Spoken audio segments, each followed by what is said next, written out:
Fala, meus equilibrados, tudo bem com vocês? Espero que sim. Pastor Léo na área. Está começando mais um vídeo aqui pelo canal Fé Equilibrada. Esses 4 pontos da confissão de fé protestante que eu vou te falar aqui, eles devem ser imutáveis, são inegociáveis, tá bom? Então, deixa o seu like imediatamente agora, já dá o joinha aí, garante seu like para você não esquecer depois. E claro, se esse vídeo foi edificante para você, compartilha ele com seus amigos. É um momento onde nós precisamos alinhar o conhecimento das Escrituras Sagradas.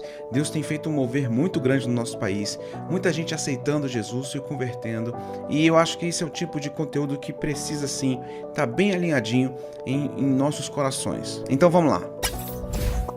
A primeira declaração de fé que nós temos que ter dentro do Evangelho é crer que Jesus Cristo é o Filho de Deus, Deus encarnado e que veio ao mundo, habitou entre nós e morreu na cruz do Calvário para que pudéssemos ser salvos através da sua morte. E existem muitas passagens bíblicas que vão subsidiar essa confissão de fé. A confissão de fé protestante, ela é totalmente baseada nas Escrituras Sagradas. Assim como as 5 solas da Reforma Protestante que Lutero vai defender com a Igreja Reformada, aquele movimento que se desligou da Igreja Católica, uma das confissões das 5 solas é sola scriptura, ou seja, somente a Escritura.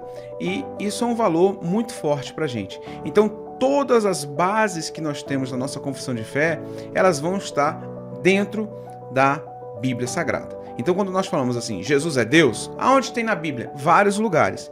Mas João 1, do 1 ao 4, diz assim: no princípio era aquele que é a palavra, o verbo. E ele estava com Deus e era Deus. Ele estava com Deus no princípio. Todas as coisas foram feitas por intermédio dele. Sem ele, nada do que teria sido feito se fez. Nele estava a vida e era a luz dos homens. Continuando João, a gente pula um pouquinho do 4 para o 10 e diz assim: aquele que é a palavra estava no mundo e o mundo foi feito por intermédio dele, mas o mundo não o conheceu. Veio para o que era seu, mas os seus não o receberam. Contudo, os que o receberam, aos que creram em seu nome, deu-lhe o direito de se tornarem filhos de Deus, os quais não nasceram da descendência natural, nem pela vontade da carne, nem pela vontade de algum homem, mas nasceram de Deus.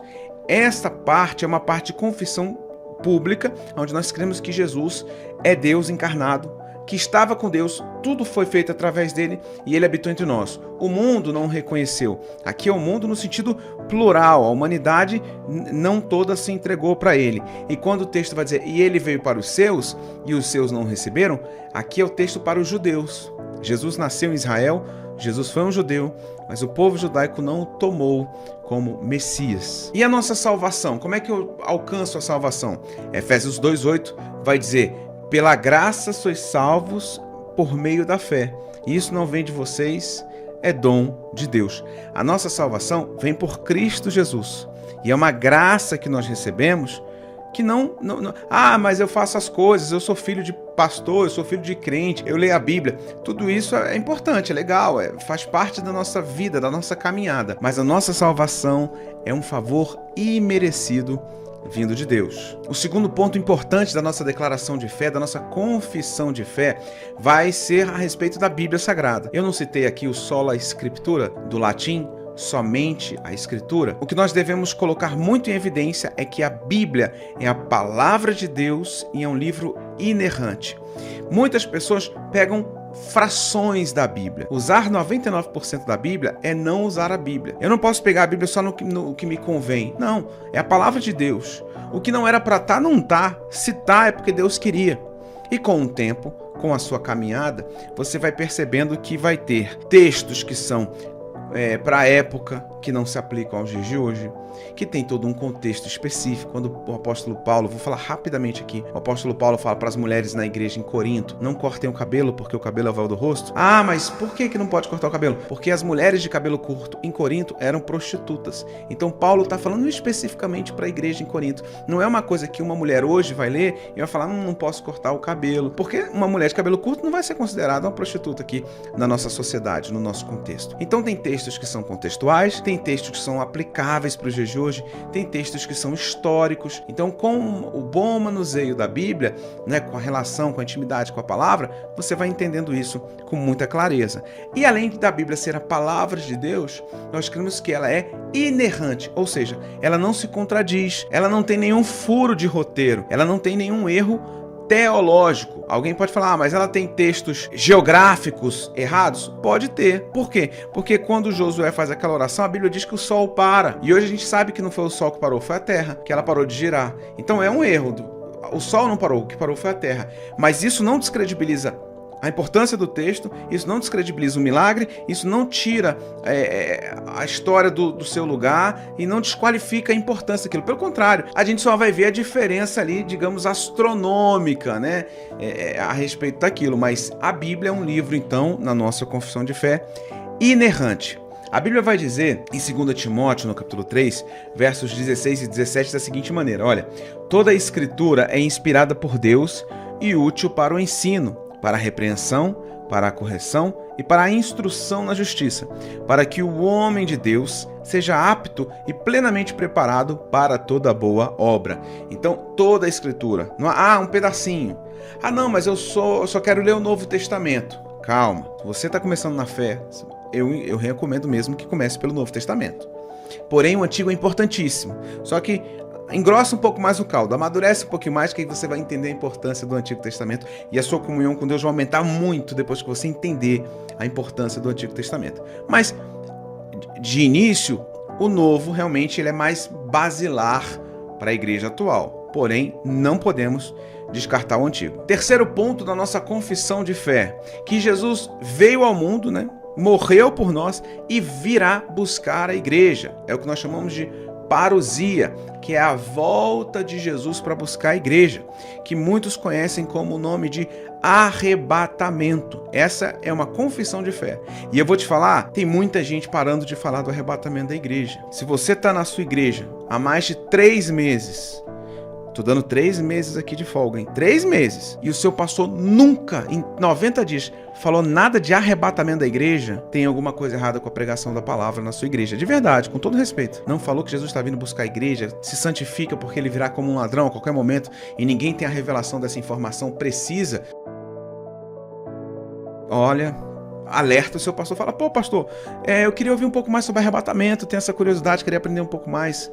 Dá esse toque, porque igreja tem que falar de arrebatamento. Algumas igrejas já tiraram da sua homilética, dos seus textos, das suas pregações, o assunto arrebatamento. Não falam mais. Entendem que não acontecerá publicamente e espiritualmente, como a Bíblia diz. Entendem assim e paciência. Então, se você está na dúvida, chega para o seu pastor e pergunta, pastor, a nossa igreja tem na sua confissão de fé a declaração do arrebatamento da igreja? Manda sim. E o quarto ponto, que é muito importante pra gente também, é por isso que eu tô falando, são 4 pontos. Tem confissões de fé que são páginas e mais páginas, tudo bem. Mas fica com esses 4 pontos aqui, que são basilares, tá? O quarto ponto é a profissão de fé. O que significa isso? É o seu ato de confessar a Jesus Cristo como o único e suficiente Salvador. Você creu, amém. Agora você vai executar isso publicamente. Tem igrejas que fazem isso no apelo. Ah, você aceitou Jesus, levantou a mão e foi lá na frente, né? Ok, sem problema. Isso é um passo da profissão de fé. Mas tem o mais importante, que é o mandamento bíblico, que é o batismo. Então, temos que batizar. A Bíblia vai dizer em Marcos 16:16 o seguinte: quem crer e for batizado será salvo, mas quem não crer será condenado. Então o batismo é uma coisa que nós chamamos dentro da Bíblia Sagrada de ordenança. A Bíblia tem 2 grandes ordenanças no Novo Testamento para a igreja: batismo e Santa Ceia, tá bom? Tem vínculo uma coisa com a outra? Não, né? Tem igreja que só dá ceia para quem é batizado. Isso não tem uma relação bíblica, é uma doutrina e tudo bem. Entende-se que se a pessoa batizou, ela está mais preparada para cear. Mas a Bíblia não dá essa orientação especificamente, diretamente. E eu quero ler também Romanos, no capítulo 10, verso 9 e 10, que diz assim, olha, se você confessar com a sua boca que Jesus é o Senhor e crer em seu coração que Deus o ressuscitou dentre os mortos, será salvo. Pois com o coração se crê para a justiça e com a boca se confessa para a salvação. Você lembra que eu falei? Aqui a gente acabou de ler, quem crer e for batizado será salvo. Tem que crer. Como que eu creio? Aí o apóstolo Paulo explica para a igreja de Romanos. Quando eu confesso com a minha boca e com o meu coração creio. Eu não posso falar da boca para fora e não crer no coração, tá? Então é importante estar aqui. É no seu coraçãozinho, né? Aí sempre tem aquele bobo, mas é a pessoa que está em... É um mudo, ou uma pessoa que está em coma, uma pessoa que está com um pouco de discernimento, mas não consegue verbalizar palavras. Como é que ela faz a confissão de fé? Não precisa verbalizar, mas se ela crê, já está valendo. Agora você, em sua plena saúde, faça a sua profissão de fé pública, confesse, levanta a mão, diz que aceito. Na hora que o pastor, a pastora, a liderança no batismo, fulano, Joãozinho, chega Léo, né? Chega para mim, Léo, você aceita Jesus Cristo como único Senhor e Salvador? Mete um sim! Aí ele vai te empurrar, você vai e volta, vai ser a coisa mais linda. Mas o batismo é por imersão ou é por aspersão? A Bíblia não diz. Então, isso fica um critério humano. Tem igrejas que batizam mergulhando todo mundo, tem igrejas que batizam só com uma gota na cabeça e tá tudo bem. É um ato de fé, é um ato espiritual. Então não vai ser a quantidade de água que vai determinar a espiritualidade. Se você perguntar a minha opinião, eu gosto mais, a minha opinião, da imersão. Eu acho mais bonito, mais simbólico, mais lúdico. Porém, não acho mais eficiente. É o mesmo, para mim, tem o mesmo sentido, o mesmo valor e a mesma importância. Então, os 4 pontos importantes da nossa confissão de fé é: Jesus é Deus, veio ao mundo, morreu na cruz por nós e ressuscitou ao 3º dia. Ponto. Essa é uma declaração que nós temos. Segundo, que a palavra de Deus é a Bíblia, que a Bíblia é viva e inerrante, ela não tem erro nem contradição. Terceiro, que Jesus, ao morrer na cruz, ele ressuscitou, ele ascendeu aos céus e voltará para parousia, para buscar a sua igreja no arrebatamento. E quarto, é a nossa confissão, é a profissão de fé pública, onde nós declaramos que Jesus é o Senhor e nos batizamos. Pronto, se você tem qualquer dúvida a respeito disso, põe nos comentários aqui que a gente pode conversar, tá certo? Veja se a sua igreja tem esse tipo de confissão de fé. Se não tiver, conversa com seu pastor. É muito importante que a Bíblia seja honrada e respeitada nos altares de todas as igrejas que declaram o nome de Jesus. Deixa o seu like, compartilhe o vídeo e eu vou ficando por aqui, mas tem muitos outros vídeos para você assistir no canal. Um beijo no seu coração, forte abraço, tchau, tchau.